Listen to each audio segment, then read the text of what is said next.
Maddie, and today I'm at a bowling alley. Have you ever been bowling? It's fun, isn't it? First, you get some special shoes. Bowling balls can be different weights. Some are light, some are really heavy, but this one is just right for me.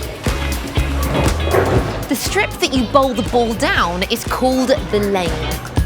And the aim of the game is to knock over as many pins as possible with the ball. And these bits are the bumpers. They'll stop the bowling ball going down into the gutter here on the side. And now for the fun bit, trying to knock the pins down at the end of the bowling alley. Here goes.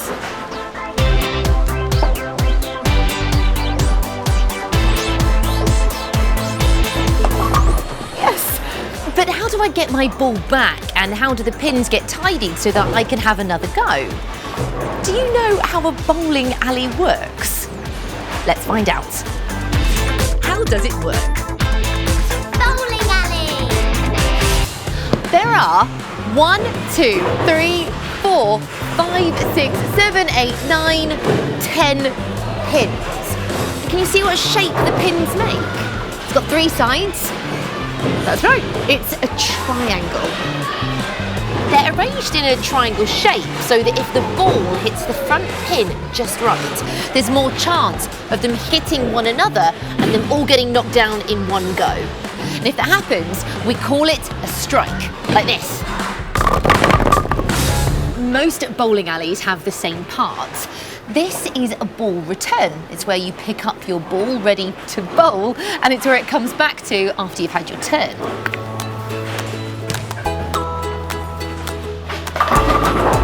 Did you hear the sound of them all crashing down?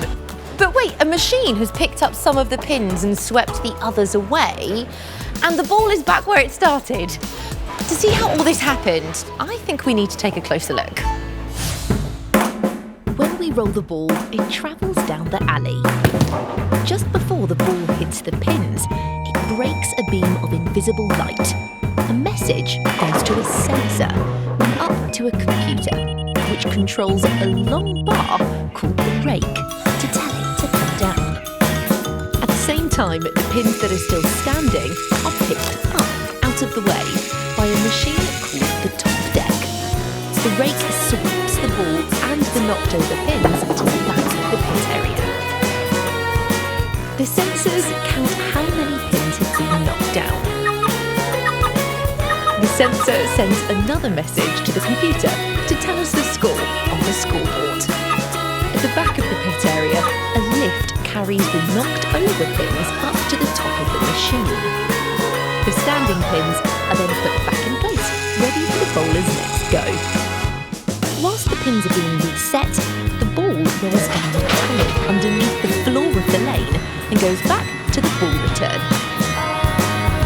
Big rollers push the ball back up, ready for the bowler's next go. That was really clever, wasn't it? But I think we should see the machines in action for ourselves. Now, you should never go down to the pit area of a bowling alley, but this is Ken. He works on the machines here and has given me special permission to show you how everything works.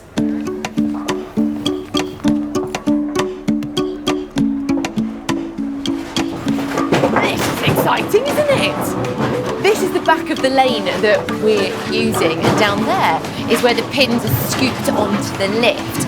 But the machinery is all inside these cages to keep everything safe. So I bought my special camera on a long stick so we can put it over the top and see the pins moving. Look, can you see the pins coming up the lift one at a time? And on the top we can see the pins being sorted, ready to go back again for another go. And there they go. But how does the ball get back to the ball return so that we can have another go? Come down here. Someone's using this lane now. And look, after a ball has been bowled, it's sorted to the side and it goes down that little tunnel. What do you think happens to it next? Ken's taken the lane apart so we can see for ourselves. Did you see that? It happened really fast. The ball travelled all the way down the tunnel back to the ramp. The rollers grip the ball and move it to the back, to the front and to the back again in a wiggly shape.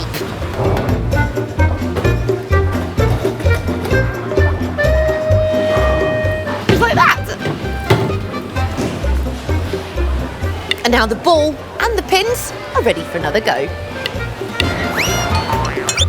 I loved seeing how a bowling alley works. What was your favourite bit? Do you remember what the part is called that sweeps the pins away? That's right, it's called the rake. Did you hear the sound as the ball crashes into the pins? And did you see the pins go up the lift, ready to be put back on the lane?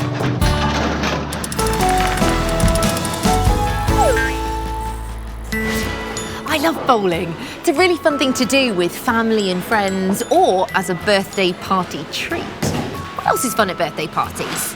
I like party hats and candles on a cake.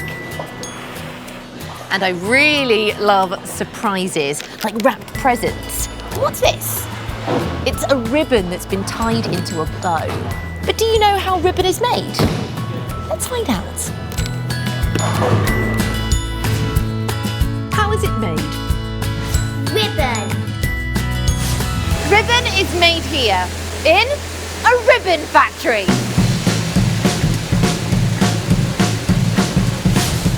Every year this factory makes 50 million metres of ribbon. That's enough to tie around the whole world and have a big bow on top. And they make loads of different colours.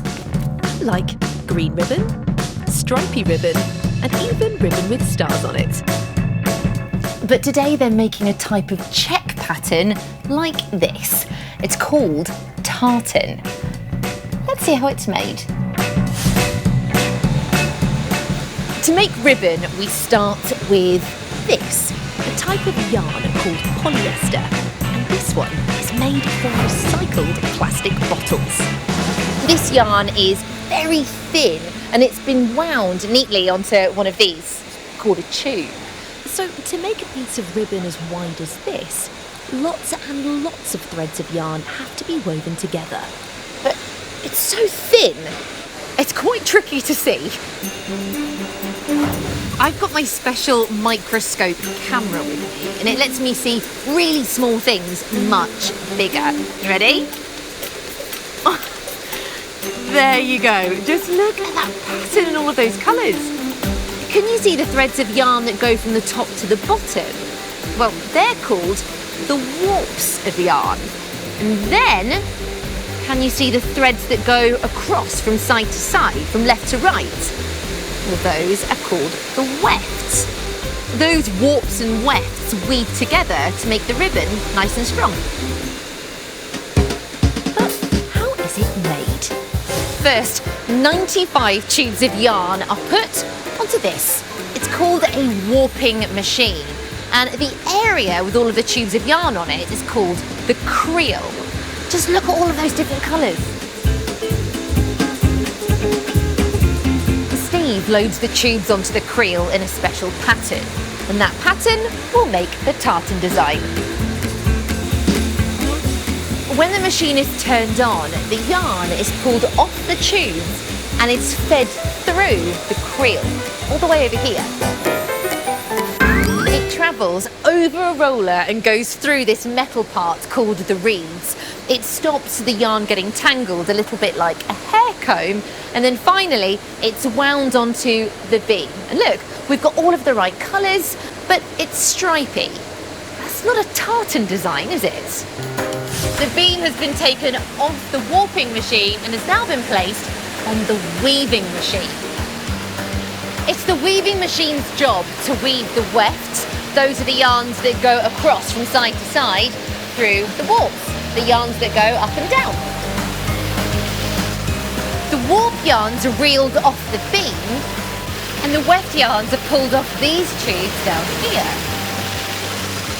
And this is where they meet to be woven together. And something called the front reed is pushing it together to make sure that weave is nice and tight. But it's really noisy, isn't it? What does it sound like? It's a little bit like a helicopter. But it's noisy because it's working so fast. It's quite difficult to see.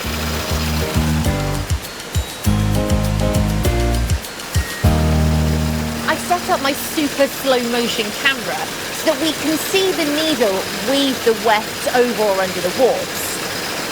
You see how it looks? Look, can you see the warp yarns? There are 2 layers of them, top and bottom. This means the weft yarns can be woven through them easily. The warp yarns then swap places. The top ones go to the bottom and the bottom ones to the top. And the weft yarns go back again, making the pattern. And can you see the front reed pushing it all together? It all happens 16 times every single second. So even in slow motion, it's still quite fast. That is incredible, isn't it? And this machine will make tartan ribbon at this speed for 30 days before it changes its design. And in this factory, there are 136 weaving machines. That's a lot of ribbon. Next, the ribbon is put through a finishing machine. The ribbon is rolled over these drums called hot tins. I can really feel the heat. They press the ribbon to make sure it's nice and flat. It's a little bit like ironing your clothes at home with a steam iron. Once it's all been nicely pressed, it goes on a journey to the makeup room. Let's follow it using my special camera. Bye! Oh wow, look at it go! There you are! Lastly, the ribbon is fed onto a reeling machine, which winds the ribbon onto reels. Before a special pair of scissors snip off the end. And there you have it, a finished reel of tartan ribbon. And the great thing about ribbon is that it can be used again and again. You could even tie it in your hair, like this. I loved seeing how ribbon is made.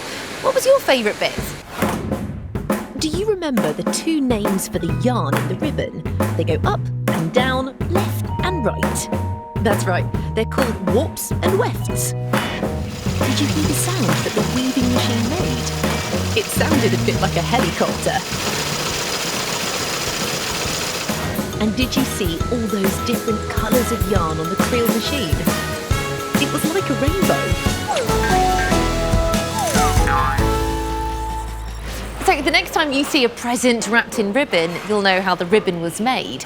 And if you go bowling, you know how a bowling alley works. I'll see you next time.